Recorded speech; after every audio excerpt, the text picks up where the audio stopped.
안녕하세요. 딥다이버입니다. 오늘 저희가 함께 살펴볼 자료는 디지털 메아리, 온라인 리뷰 마스터 가이드인데요. 네, 이 가이드 아주 흥미롭더라고요. 그렇죠. 저희 목표는 이 가이드에서 핵심만 딱 뽑아서 여러분이 온라인 평판 관리, 이걸 왜 중요하게 생각해야 하는지, 또 어떻게 해야 하는지 감을 잡으시도록 돕는 겁니다. 네, 좋습니다. 자, 그럼 바로 시작해 볼까요? 시작부터 좀 충격적인 통계가 있어요. 잠재 고객의 94%. 와, 거의 대부분이죠. 94%요? 네.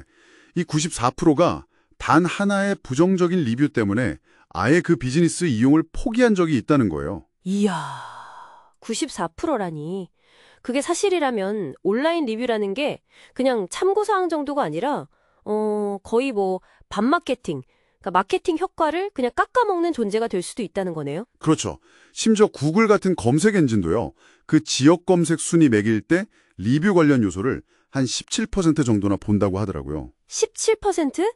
그것도 상당한데요. 그러니까 평판 안 좋으면 아예 노출 기회 자체를 잃어버릴 수도 있다, 뭐 이런 얘기군요. 네, 맞습니다.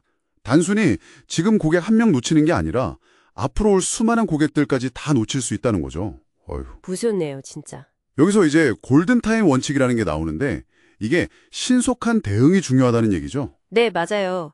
소비자의 한 절반 이상은 부정적인 리뷰를 남겼을 때 그래도 한 일주일 안에는 답변을 좀 기대한대요. 일주일. 네. 근데 실제로는 63% 이상이 아무런 답도 못 받는다는 거죠. 63%나요. 와, 대부분이네요. 그러니까 여기서 기회가 생기는 거예요. 그냥 24시간 안에, 하루 안에만 빨리 답을 해줘도 아, 이 사람들은 내 얘기를 듣고 있구나 하는 아주 강력한 메시지를 줄 수 있는 거죠. 아, 그 자체만으로도 경쟁사들보다 훨씬 앞서 나갈 수 있겠네요. 그럼요. 이게 또 놀라운 결과로 이어질 수도 있는데 혹시 서비스 회복의 역설이라고 들어보셨어요? 서비스 회복의 역설이요. 그게 뭔가요? 좀 흥미로운데요? 이게 뭐냐면요. 어떤 문제가 생겼을 때 그걸 아주 잘 해결해주면요. 오히려 처음부터 아무 문제 없었던 고객보다 충성도가 더 높아질 수 있다는 거예요. 아, 진짜요? 오히려? 네. 위기가 기회가 되는 거죠. 실제로 개인적으로 신경 써서 응답해주면 불만 갔었던 고객의 한 51% 정도는 다시 찾아온다고 하더라고요. 51%, 절반 이상이네요? 와. 그렇죠. 그러니까 리뷰에 탓하는 건 그냥 사과문 쓰는 게 아니라 관계를 다시 만들고 또 미래의 수익을 확보하는 아주 적극적인 활동인 거죠. 그리고 이게 다 공개되잖아요. 맞아요. 다 보죠. 그러니까 리뷰 쓴 사람 한 명한테만 보여주는 게 아니라 그걸 모든 잠재 고객들 앞에서 우리가 얼마나 신경 쓰는지 뭐랄까 공개적인 증명의 기회라고 할 수 있습니다. 공개적인 증명, 와닿는 표현이네요. 그러면 이걸 그냥 놓치면 안 되겠고 좀 체계적으로 관리를 해야 할 텐데 자료에서는 좀 효율적인 방법, 워크플로우 같은 걸 제시하던가요? 네, 복잡하게 생각할 필요는 없고요. 일단 매일 별점 1점짜리 리뷰, 그리고 아직 답 안 한 리뷰들 있잖아요. 네네. 그것부터 필터링해서 확인하는 습관을 들이는 거죠. 아주 간단하죠? 아, 일단 낮은 점수랑 미응답부터. 네. 그리고 여기서 조금 더 나아가면 이제 기술의 도움을 받을 수도 있어요. 요즘 AI가 좋잖아요. AI요? 어떻게 활용하죠? 예를 들어서 AI가 리뷰 내용을 쫙 분석해서 음식이 차갑다라든지 직원이 불친절했다 같은 핵심 키워드를 딱딱 뽑아주는 거예요. 태그처럼요. 아, 네. 그러면 이게 그냥 한두 번 나온 불만인지 아니면 뭔가 우리 운영에 시스템적인 문제가 있는 건지 이런 패턴을 파악하는 데 도움이 되죠. 오, 패턴 분석. 그건 유용하겠네요. 네, 그리고 심지어는 그 분석을 바탕으로 개인화된 응답 초안까지 써준대요. 시간 절약이 많이 되겠죠. 초안 작성까지요? 근데 그 AI가 써준 초안이라는 게 혹시 너무 좀 기계적이거나 성의 없어 보일 위험은 없을까요?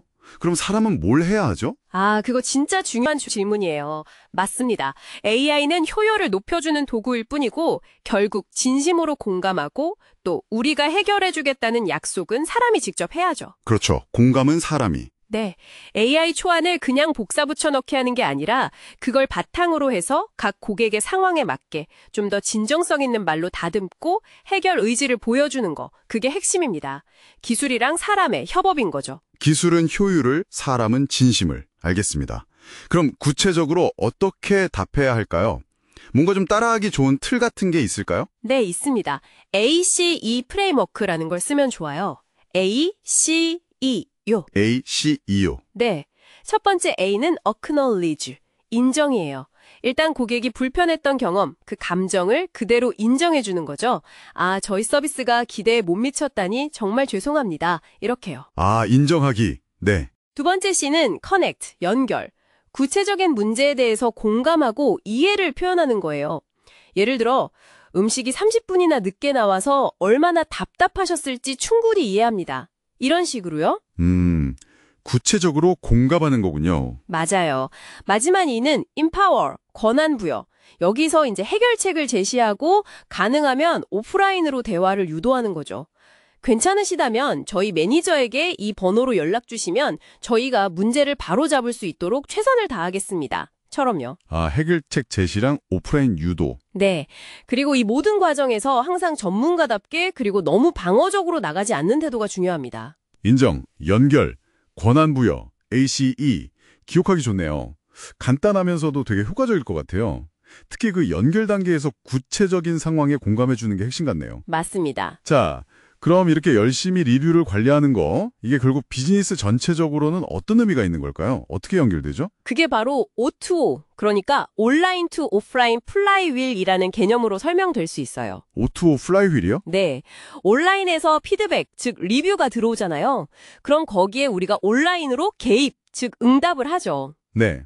그리고 그걸 바탕으로 오프라인에서 실제 개선을 하는 거예요. 뭐 레시피를 바꾼다든지 직원 교육을 다시 한다든지요. 아, 실제 운영 개선으로? 그렇죠. 그러는 당연히 오프라인 경험이 더 좋아지겠죠. 그럼 그게 다시 긍정적인 온라인 리뷰로 이어지는 이런 선순환 구조를 만드는 겁니다. 와, 선순환 구조. 그러니까 고객 피드백이 그냥 불만 처리해서 끝나는 게 아니라 계속해서 우리 비즈니스를 더 좋게 만드는 연료가 되는 거네요. 정확합니다. 예를 들어서 뭐 비건 버거 맛없어요 라는 리뷰가 계속 달렸는데 그걸 잘 분석하고 개선하면 오히려 그게 새로운 베스트셀러 메뉴가 될 수도 있는 거고요. 이야, 그렇게 생각할 수도 있겠군요. 결국 리뷰 관리는 단순히 문제 덮는 게 아니라 진짜 운영을 혁신하고 고객과의 신뢰를 쌓는 핵심 전략이네요. 네, 맞습니다. 자, 오늘 딥다이브 내용을 한번 정리해 보겠습니다. 첫째, 부정적인 리뷰 하나하나가 생각보다 훨씬 큰 실질적인 재정적 타격을 줄 수 있다는 점. 네, 94% 기억해야죠. 그렇죠. 둘째, 하지만 ACE 프레임워크 같은 걸 활용해서 빠르고 진정성 있게 대응하면 오히려 위기를 기회로 바꿔서 고객 충성도를 높일 수도 있다는 거. 네, 서비스 회복의 역설이죠. 그리고 마지막으로 가장 중요한 건 이 모든 온라인상의 피드백과 소통이 결국 O2O 플라이휠처럼 실제 오프라인 운영 개선으로 이어져야 한다는 점입니다. 이게 진짜 성장이죠. 맞습니다. 여기서 이제 AI 같은 기술은 분석이나 효율성을 높이는 데 분명 도움을 주지만 결국 고객의 마음을 얻는 건 공감 능력과 문제를 해결하려는 진정성, 즉 사람의 역할이라는 걸 잊으면 안 되겠죠. 기술과 사람의 조화가 핵심입니다. 네, 정말 좋은 마무리 말씀이십니다. 자, 그럼 마지막으로 이 자료를 바탕으로 여러분께 질문 하나를 던지면서 마무리할까 합니다. 네. 만약 모든 부정적인 피드백이 어쩌면 공짜로 얻는 매우 귀중한 비즈니스 정보라고 생각한다면 지금 당신의 가장 비판적인 고객들이 혹시 어떤 운영상의 약점 혹은 보지 못했던 맹점을 드러내주고 있는 건 아닐까요? 그리고 만약 그 문제를 해결했을 때 우리에게 어떤 새로운 성장의 문이 열릴 수 있을지 한번 생각해 보시면 좋겠습니다.